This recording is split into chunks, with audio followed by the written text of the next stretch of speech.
Ooh, missed it by about 2 feet. Having trouble again. This is exactly what happened last time. So this is gonna be kind of a deeply personal video. I feel like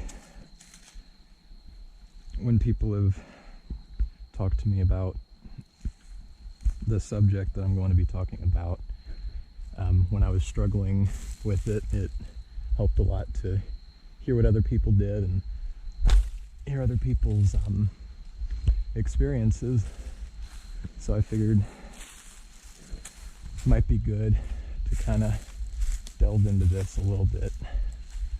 So I get questions all the time about my scar right here, and I've always given people half the story.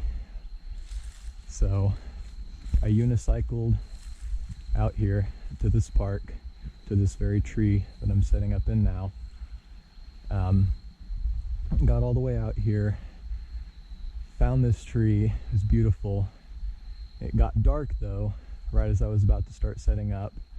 I've set up in the dark before. It's not usually a big deal, but this tree, the first limb, is so high off the ground that, and it's so covered by brush that it's a really difficult shot to make.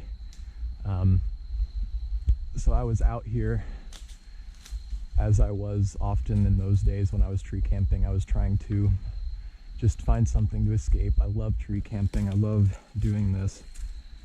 And it was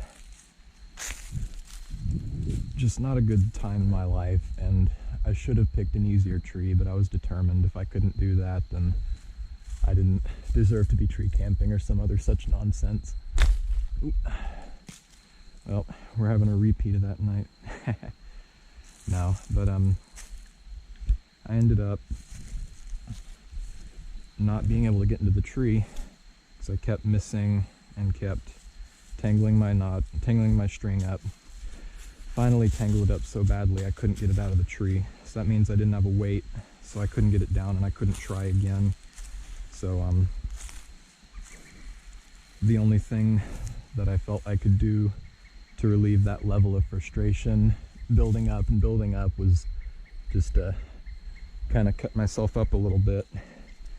So I didn't realize the knife, or I didn't remember earlier that day at school, I was learning how to sharpen knives from a friend of mine who's really good at it, and he taught me well.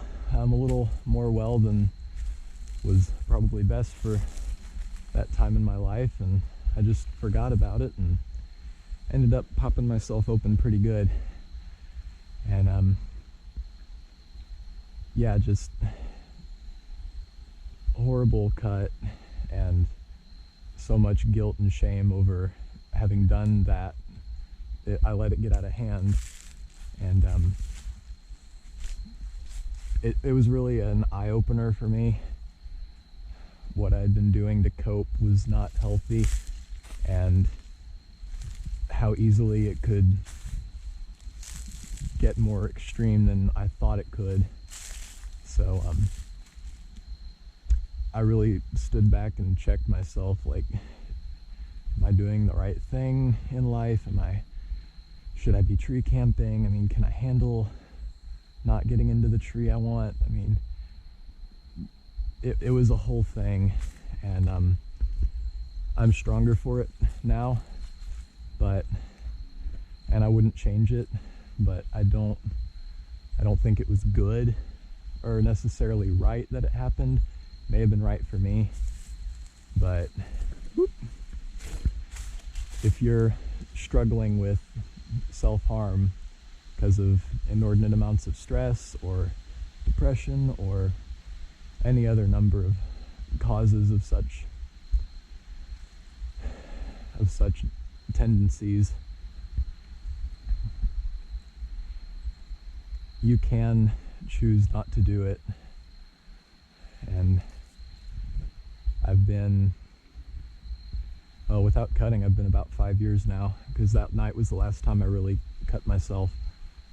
And even though this level of frustration that I've just dealt with getting this up there, this is the most tricky first limb I've ever done, probably. There was one that came close, but I mean, look at that sea that I had to get through. I wasn't ready back then, but I'm ready now.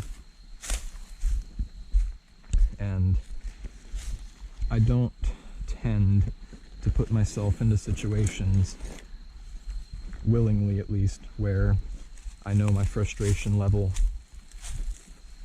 might result in wanting to self-harm again.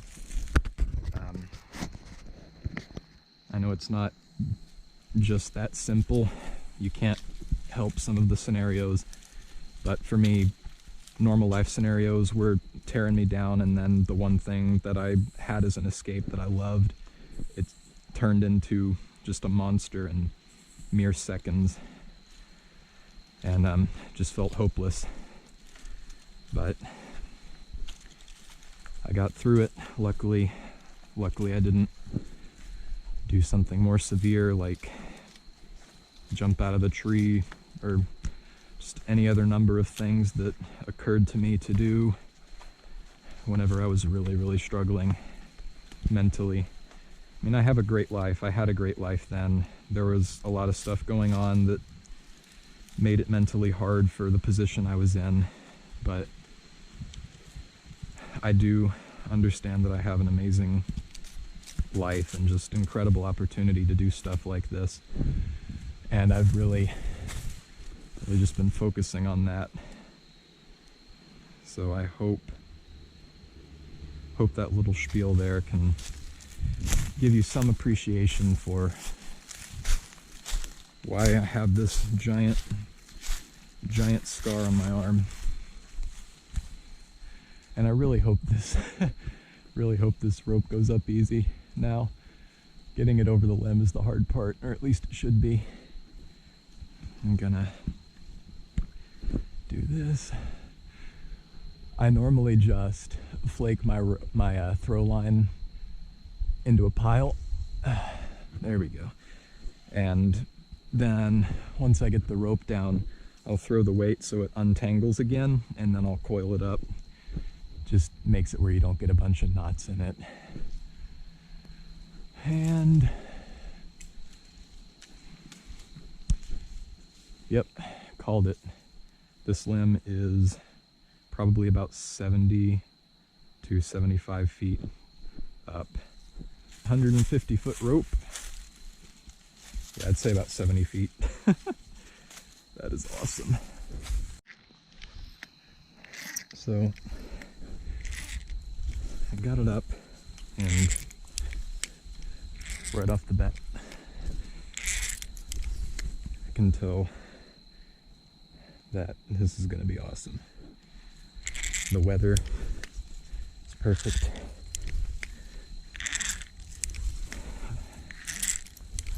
There's not a soul out here.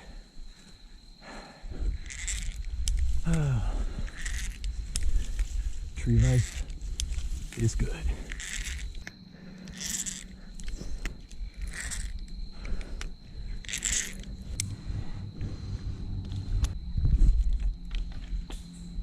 There we go.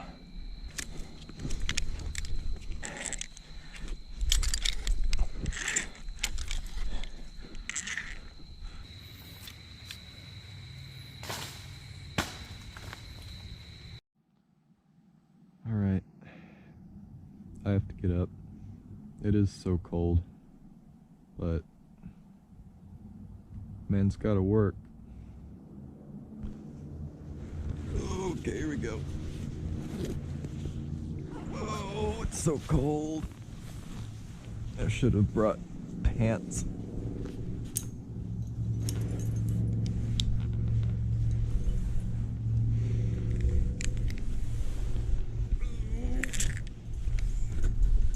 Woo.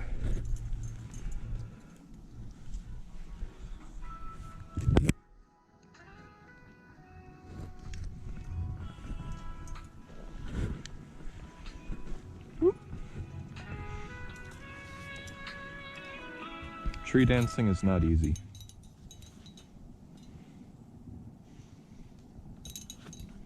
Okay. Oh yeah. Oh, that's a Charlie horse. Look at that.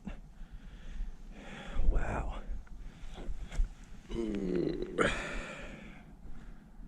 Okay, got it.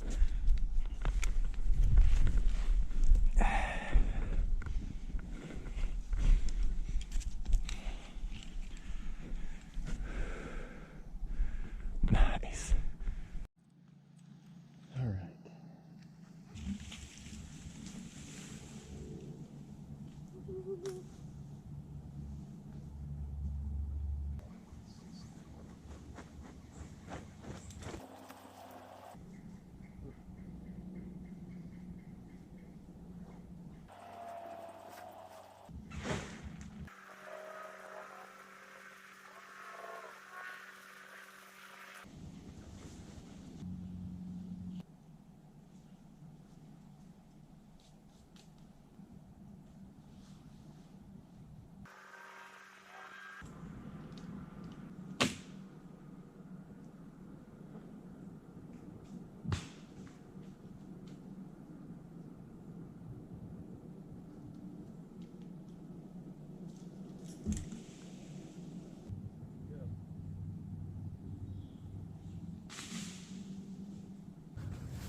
Oh yeah, that was a rope toss.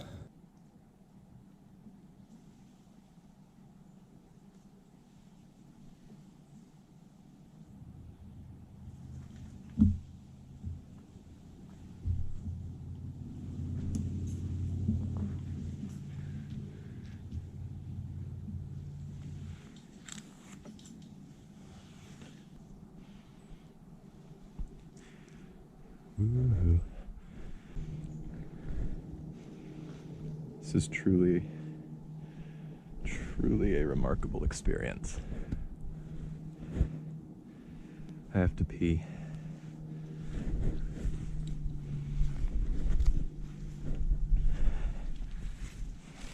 I will pee, but you guys must leave.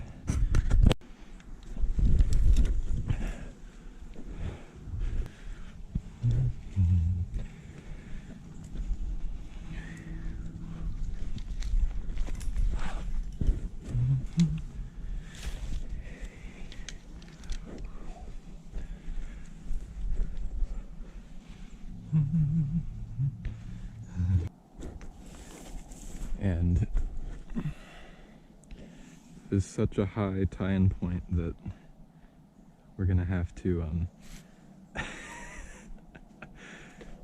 wow.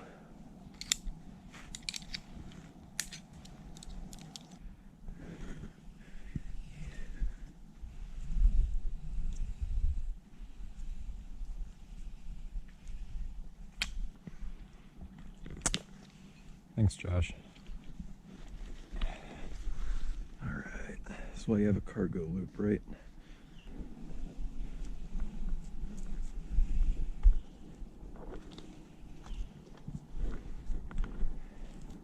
All right, so what I've been doing with this, instead of putting just one line of 80-pound test line, I double it.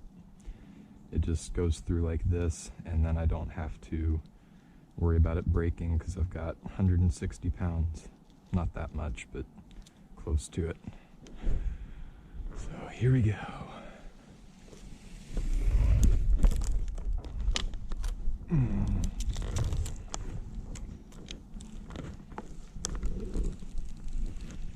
There we go, see?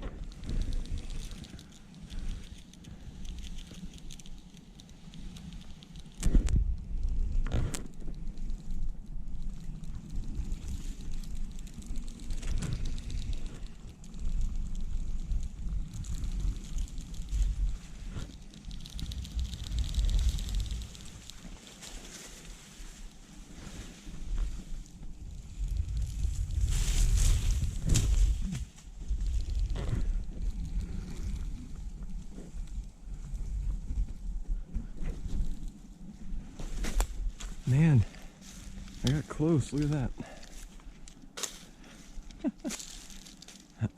Alright. Let's get to work. So back in the days when I first started doing this, I had a way of determining how high I had been in the tree, and I had forgotten about it until someone called me out recently and said, yo, you're not actually that high. I'm like, okay, and I went and checked and he was right. I was like 10 feet off. But what I do is I have one end touching the ground and then the other end just loose. And I have about a 6-foot arm span. So I've got 6, 12, 18,